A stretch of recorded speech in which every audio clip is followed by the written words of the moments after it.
Evaluation arguments. Arguments about quality and effectiveness. Evaluation arguments are everywhere. You have probably been making them since you could form complete sentences. Have you ever told your mom that something wasn't fair? Have you ever said to a friend, "Are you sure this is a good idea?"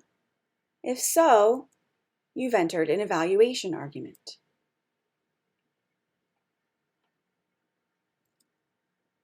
Whenever you argue that something is good or bad, right or wrong, fair or unfair, effective or ineffective, you are making an evaluation argument. To make an evaluation argument, you must first establish the criteria of evaluation, or the standards you're using to judge the topic under consideration. So let's say I want to evaluate the effectiveness of a school district's efforts to increase safety. What criteria would I use? I absolutely have to talk about the effectiveness of whatever decision they've made. To what extent do these measures actually keep students safe? I'm probably also going to need to talk about cost. Are the measures affordable? Is there something else we could spend the money on that would work just as well to protect the school community? I might also consider talking about ease of use. How easy is this decision or technology or whatever it is for the school community to access or to actually use?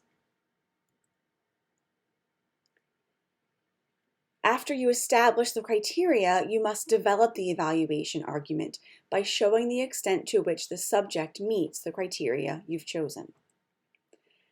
For the school safety argument, I need to create evaluative claims for each of those criteria. Then I need to develop those claims with details that show how well the proposed safety measures meet those standards. Here is an example of such a claim. One of the most effective ways to keep students safe is to invest heavily in mental health resources. This claim actually would probably be a topic sentence. I would then support it with various types of evidence, including statistics, expert opinion, and possibly even anecdotal examples. Make sure the criteria you've chosen apply to more than just your topic of the moment. The standards should apply to all items in the category. In other words, I should be able to evaluate all school safety initiatives in any school on the basis of effectiveness, cost, and ease of use. If I cannot use one of these standards to evaluate other safety initiatives, then it's not really a valid criterion. It's also possible that you will have to justify your criteria.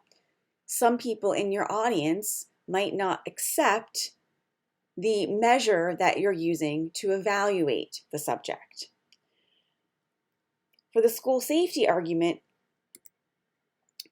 our first criteria was about the effectiveness. To what extent does it protect students? Most readers are going to accept this criterion without additional justification, so you don't have to also prove that the extent to which it protects students matters. They'll agree with you. But when it comes to the question of cost, some people might need to be convinced that cost is a valid criterion. They might think, isn't the safety of students priceless? So in order to effectively develop an evaluation of cost, you would need to spend a little time first convincing your audience that cost is a valid criterion. We're now going to look at a couple of student examples. The first is an argument that evaluates smart home technology, like Google Home and Amazon Echo. She begins with a factual paragraph proving that popularity of such devices is increasing, thereby establishing the exigence of her argument. Within this factual argument, she weaves in some cause and effect analysis to show why the popularity is increasing. She then transitions to her evaluative claims and supporting evidence. So let's first take a look at her thesis. Common belief and rise in popularity make this smart home technology seemingly harmless to consumers. However, it has the ability to potentially introduce many extraneous dangers. Although smart devices may deliver ease to users, the ease generated is greatly outweighed by the security risks they produce.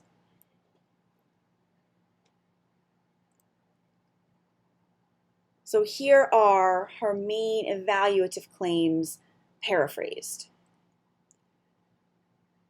First, smart home devices pose some minor risks to consumers, such as not really working effectively. Second, they also create the risk of large-scale technological intrusions.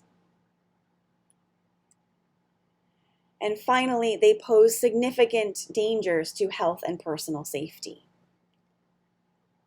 All of these claims are supported by both quantitative and qualitative evidence.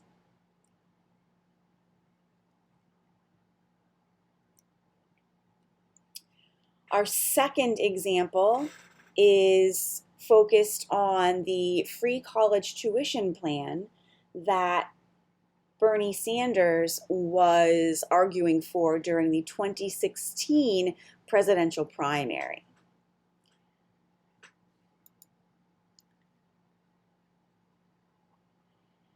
His utopian and idealistic image, however, is too good to be true, and the struggle to obtain it will do more harm than good.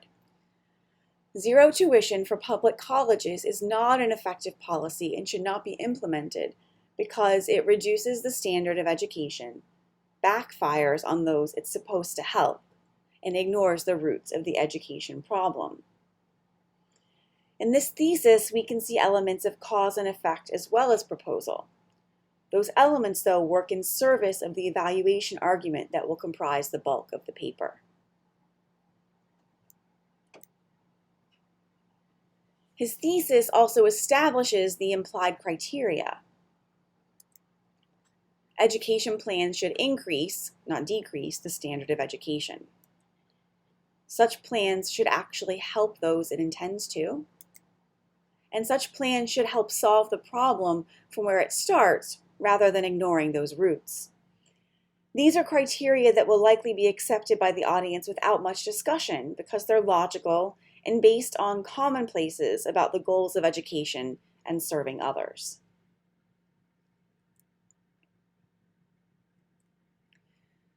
When making an evaluation argument, remember to think carefully about the criteria you will use to evaluate your subject. Be sure that other similar subjects can be evaluated using the same criteria. And if you have any doubt that your audience will accept your criteria, then spend a little time proving the validity of those measures before showing how your subject does or does not measure up.